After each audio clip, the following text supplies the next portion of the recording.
Personal na sinaksihan ni Pangulong Ferdinand R. Marcos Jr. ang isa pang pagsasanay ng Armed Forces of the Philippines kasama ang Australia. Tinawag itong Alon exercise na inaasahang magpapalakas ng depensa ng dalawang bansa.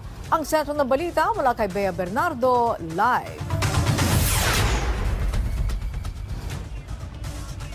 Angelique, sa unang pagkakataon, nagsagawa ng malakihang military exercise ang Pilipinas at Australia na tinawag na Alon exercise. Personal naman itong sinaksihan ni Pangulong Ferdinand R. Marcos Jr.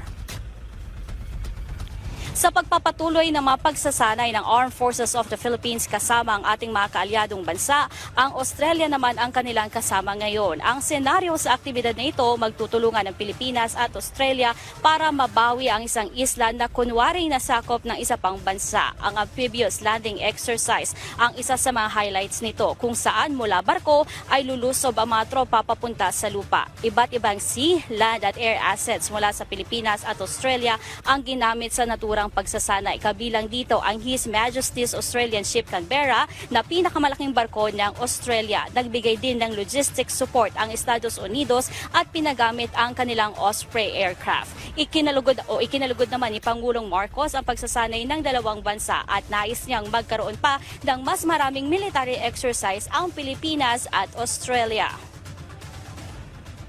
Alam naman ninyo, pagka na maganda ang coordination, lalong-lalo na pag sa military, pagka napakalaking ng multiplier effect. And that's why it is important that we continue that. That's certainly going to be part of the discussion that I will be having with the Prime Minister when he comes, Prime Minister Albanese, when he comes to visit us here in the Philippines.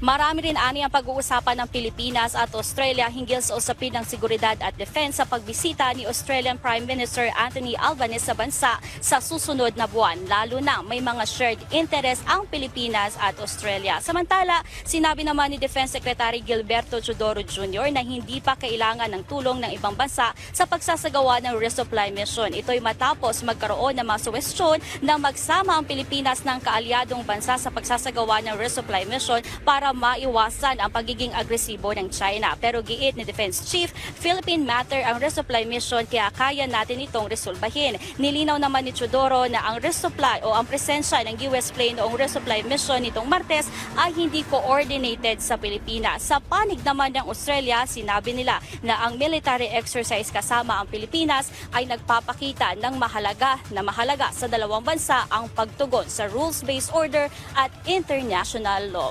Angelique. Okay, maraming salamat sa iyo, Bea Bernardo.